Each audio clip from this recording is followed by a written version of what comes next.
नमस्कार दोस्तों, मैं सूर्य प्रकाश गौड़ आपका स्वागत करता हूं मेरे YouTube channel commerce by SP sir में। जय श्री कृष्ण सभी को। सबसे पहले बेटा आज हम लोग बात करते हैं टॉपिक नेचर ऑफ बिजनेस के बारे में। नेचर का मतलब होता है कि हमारे जो मैनेजमेंट है उसकी प्रकृति कैसे होती है। तो देखिए बेटा, सबसे पहले हम लोग बात करते हैं नेचर ऑफ मैनेजमेंट के बारे में। देखिए, मैनेजमेंट सबसे पहली जो नेचर है वो है मैनेजमेंट एज ए साइंस। सबसे पहले हम लोग बात करते हैं कि साइंस किसे कहते हैं। तो मैं लिखा है science can be defined as a systematic body of knowledge based on logical observed findings, facts and events. तो मैं कहता हूं कि साइंस वो होता है जो किस पे बेस्ड होता है, लॉजिकली ऑब्जर्व्ड फाइंडिंग्स। यानी हम लोग कह सकते हैं कि साइंस में हम लोग किसी भी तरह की फाइंडिंग्स यानी खोज पे डिपेंड होता है, जिसका हम लोग पहले क्या करते हैं, ऑब्जर्वेशन करते हैं और उसके बाद में उससे कोई ना कोई क्या लगाते हैं, लॉजिक। उसके बाद हम लोग बात करते हैं facts and figure. Facts and events का मतलब होता है, फैक्ट्स का मतलब होता है तर्क और इवेंट का मतलब क्या होता है, घटना। तो हम लोग कह सकते हैं कि साइंस जो होता है वो तर्क, घटना और लॉजिकली ऑब्जर्व फाइंडिंग, मतलब जो चीज हम लोग खोज कर रहे हैं उसके ऊपर क्या होता है, बेस्ड होता है, उसका कोई ना कोई क्या होता है, लॉजिक। तो ये तो ये अपनी साइंस की डेफिनेशन। अब लोग बात करते हैं फीचर्स ऑफ साइंस। हम जो टॉपिक पढ़ रहे हैं वो ये है कि मैनेजमेंट के कौन कौन से फीचर्स जो है वो साइंस में जो है अपने फीचर्स जो है वो प्रेजेंट है या नहीं। तो सबसे पहले बात करते हैं सिस्टमैटिक या ऑर्गेनाइज्ड बॉडी ऑफ नॉलेज। देखिए, एज मैनेजमेंट हम लोग बात करें तो साइंस की तरह मैनेजमेंट में भी क्या होता है, कोई ना कोई सिस्टमैटिक ढंग से हम लोग कह सकते हैं जो नॉलेज होता है, या हम लोग कह सकते हैं एक पर्टिकुलर स्टडी मटेरियल होता है साइंस की तरह मैनेजमेंट भी। और साइंस को पढ़ने के हिसाब से जो है वो स्टडी मटेरियल रिक्वायर्ड होती है, सेम ऐसे ही मैनेजमेंट को पढ़ने के लिए भी हमें मैनेजमेंट का स्टडी मटेरियल फॉलो करना पड़ता है। तो हम लोग कह सकते हैं कि साइंस का ये जो फीचर है वो प्रेजेंट में मैनेजमेंट में क्या है, प्रेजेंट है। यानी कह सकते हैं कि साइंस का ये जो फीचर है वो मैनेजमेंट में भी प्रेजेंट है। Next, based on logical and scientific observation. Science जो होती है वो किसी ना किसी लॉजिक पे, किसी ना किसी तर्क पे क्या होती है, डिपेंड होती है, और साथ में साइंटिफिक ऑब्जर्वेशन। ऑब्जर्वेशन का मतलब होता है अवलोकन। यानी साइंस में हम लोग क्या करते हैं, पहले उस कंडीशंस के अकॉर्डिंग ऑब्जर्वेशन करते हैं, और अगर उसमें सेम रिजल्ट निकलता है तभी हम लोग जाके साइंस के प्रिंसिपल बनाते हैं। तो ये जो मैनेजमेंट का जो फिगर है, क्योंकि मैनेजमेंट जो होता है वो डील करता है ह्यूमन बिहेवियर से, और ह्यूमन बिहेवियर जो होता है वो बहुत ज्यादा जो है वो अनप्रेडिक्टेबल होता है। हम कह सकते हैं साइकोलॉजिकली हर पर्सन क्या होता है, अलग। कहते हैं ना कि एवरी पर्सन इज स्पेशल। तो ये जो फिगर, ये जो प्रिंसिपल है साइंस का, वो मैनेजमेंट में अप्लाई नहीं होता। तो हम कहते हैं कि this feature of science is not present in management. Third, based on repeated experiment. Science का जो भी प्रिंसिपल होता है वो किसी ना किसी एक्सपेरिमेंट में क्या होता है, बेस्ड होता है। उसको बार बार में हम लोग अलग अलग कंडीशन में उस पर रिपीटेड क्या करते हैं, एक्सपेरिमेंट का मतलब प्रयोग। और अगर 1000 में से 1000 बार सेम रिजल्ट आता है तब जाके वो प्रिंसिपल बनता है। तो हम लोग ये कह सकते हैं, बेसिकली अगर मैं ये बोलना चाहूं तो सबसे पहली बात ये है कि साइंस का जो प्रिंसिपल है वो हमारे मैनेजमेंट में हम लोग कह सकते हैं कि जैसे अगर मैनेजमेंट में हमने किसी पे जो है एक्सपेरिमेंट किया और 100 टाइम्स वो क्या आया, सेम रिजल्ट है, तो हम लोग कह सकते हैं कि साइंस का जो ये प्रिंसिपल है वो मैनेजमेंट में प्रेजेंट है। लेकिन कुछ कंडीशन में ह्यूमन बिहेवियर में वो क्या हो सकता है, चेंजेस भी हो सकता है। तो हम ये कह सकते हैं कि ये पार्शियली प्रेजेंट है। ये जो पॉइंट है वो क्या है, partially present. Next, universal validity. Science के जो प्रिंसिपल होते हैं वो कहीं पे भी, साइंस के जो प्रिंसिपल है वो एवरीवेयर कहीं पे भी अप्लाई करो वो 100% क्या होंगे, सेम रिजल्ट देंगे।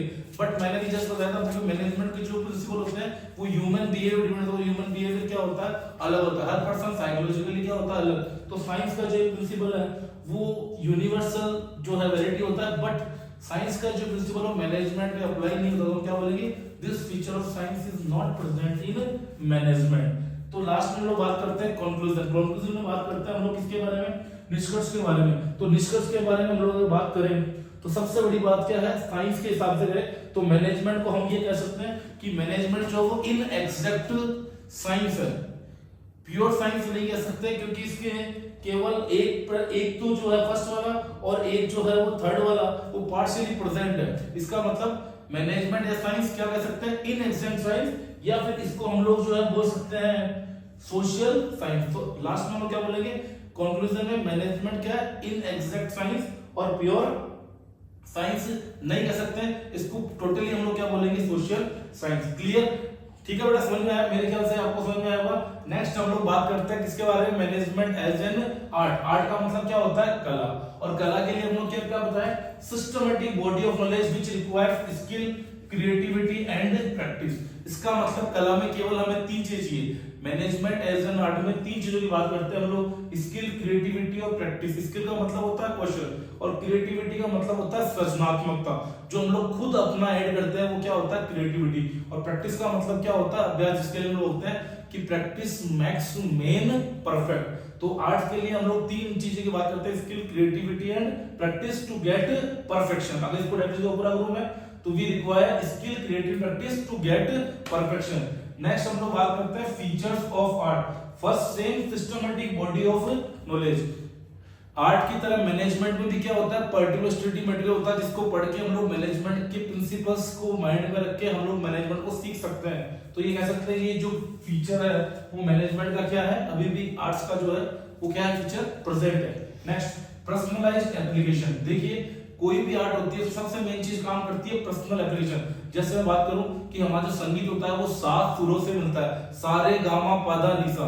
वैसे ही अगर हम लोग बात करें कि जो भी हमारी आर्ट है उसमें सबसे मेन चीज काम करती है पर्सनल एप्लीकेशन। इसीलिए जितने भी म्यूजिशियन हैं वो जब अपना संगीत बनाते हैं, उन सारे संगीत को हम लोग कह सकते हैं, उनको सबको हम लोग जो है आइडेंटिफाई कर लेते हैं, क्योंकि हर पर्सन अपने हिसाब से क्या करता है, पर्सनलाइज्ड क्या करता है, एप्लीकेशन करता है। अगर कोई सेम गाने को 3 से 4 म्यूजिक डायरेक्टर जो है कहने का मतलब कंपोज करेंगे और 3 से 4 सिंगर गाएंगे, तो हम लोग आइडेंटिफाई कर सकते हैं कि ये आतिफ असलम का है, ये प्रीतम का है, या ये कुमार शानू का है, या उदित नारायण का है। नेक्स्ट देखिए, तो हम ये कह सकते हैं कि आर्ट का जो फीचर है सेम क्या होता है, मैनेजमेंट भी हर पर्सन अपने हिसाब से मैनेजमेंट करता है।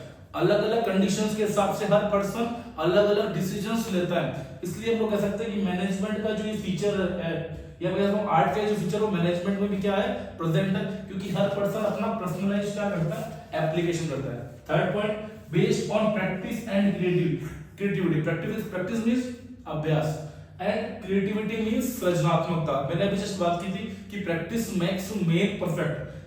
आर्ट की तरह हम भी अगर हम लोग बात करें मैनेजमेंट में, जो पर्सन ज्यादा से ज्यादा जो है मैनेजमेंट करेगा, डेफिनेटली हम कह सकते हैं कि उसका मैनेजमेंट बाकी लोगों से क्या रहेगा, बेटर रहेगा। और क्रिएटिविटी, देखो सिर्कमस्टेंस क्या होती रहती है, चेंजेस, और मैनेजमेंट को डील करना पड़ता है टॉप लेवल, मिडिल लेवल और लोअर लेवल। नेक्स्ट हमारा टॉपिक ये रहने वाला है। तो हर पर्सन में हर लेवल में अलग अलग टाइप के और जो ऑथर जो अलग अलग टाइप के जो आपके ऑथेंटिक कह सकते हैं पर्सन होते हैं। कुछ पर्सन जो सुपीरियर कैटेगरी होते हैं और कुछ पर्सन जो होते हैं वो सबऑर्डिनेट कैटेगरी होते हैं। तो उनसे डील करने के लिए हमें खुद का क्रिएशन क्या करना होता है, यूज करना होता है। इसलिए हम लोग कह सकते हैं कि ये जो आर्ट का फीचर है वो फिलहाल जो है वो क्या है, मैनेजमेंट में प्रेजेंट है। नेक्स्ट हम लोग बात करते हैं इसके कंक्लूजन की। कंक्लूजन है निष्कर्ष। तो निष्कर्ष में हम कह सकते हैं कि मैनेजमेंट को प्योर आर्ट कह सकते हैं, या मैं बोलता हूं management is the art of getting things done through other. यानी मैनेजमेंट दूसरे व्यक्तियों से कार्य करवाने की कला को कहते हैं। हमने फर्स्ट डेफिनेशन बात की थी कि management is the art of getting things done through others. I hope आपको दोनों चीजें समझ में आएगी। लास्ट बात करते हैं हम लोग management as a profession. Profession को बोलते हैं हम लोग पेशा। प्रोफेशन के लिए हिंदी वर्ड हमारे लिए कौन सा है, पेशा।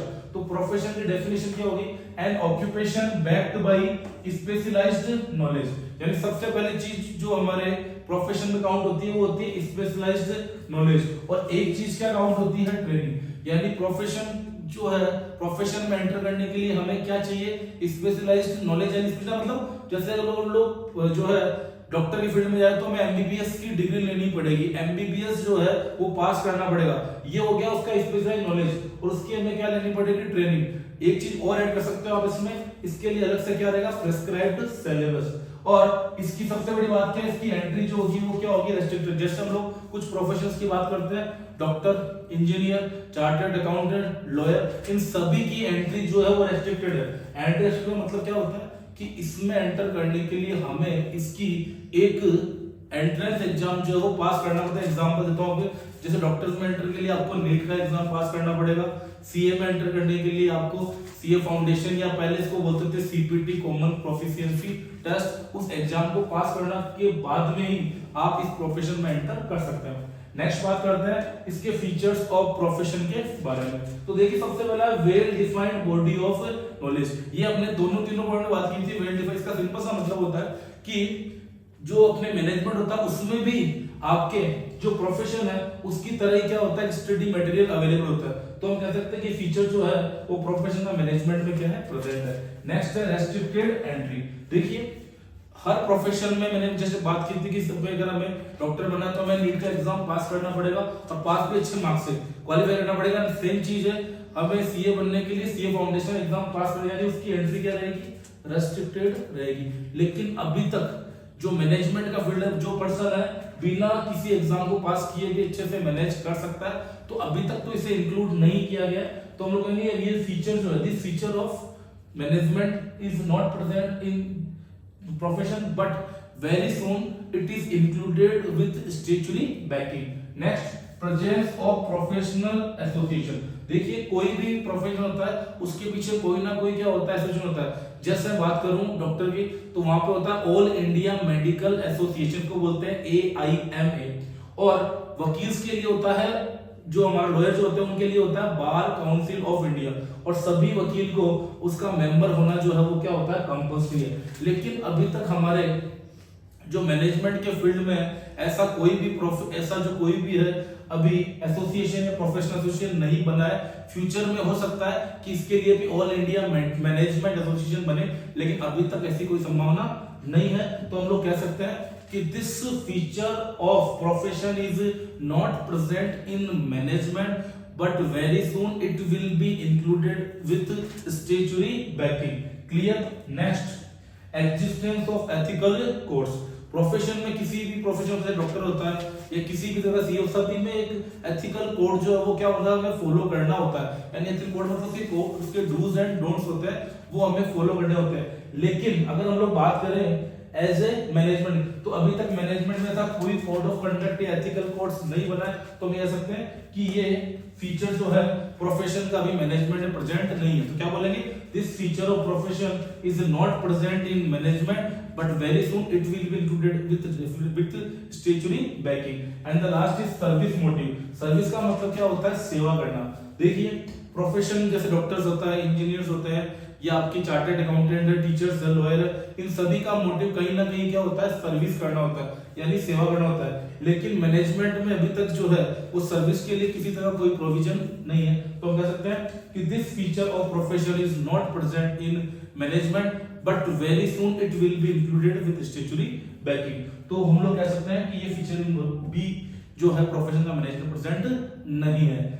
चलिए मित्रों आगे बात करते हैं हम लोग किसके बारे में, कंक्लूजन के बारे में। यानी कंक्लूजन यानी निष्कर्ष। तो हम कह सकते हैं कि management is on the path of becoming a profession. यानी मैनेजमेंट जो है वो पाथ में है, रास्ते में है, किसके, प्रोफेशन बनने के। लेकिन अभी तक profession full fledged profession, we can not call a management a full fledged profession but management is on the path of becoming a profession. यानी हम लोग अभी मैनेजमेंट को फुल फ्लेज्ड प्रोफेशन नहीं बोल सकते हैं। हालांकि इसके लिए एमबीए का कोर्स होता है, master of business administration, but फिर भी इसको फुल फ्लेज्ड प्रोफेशन नहीं कह सकते।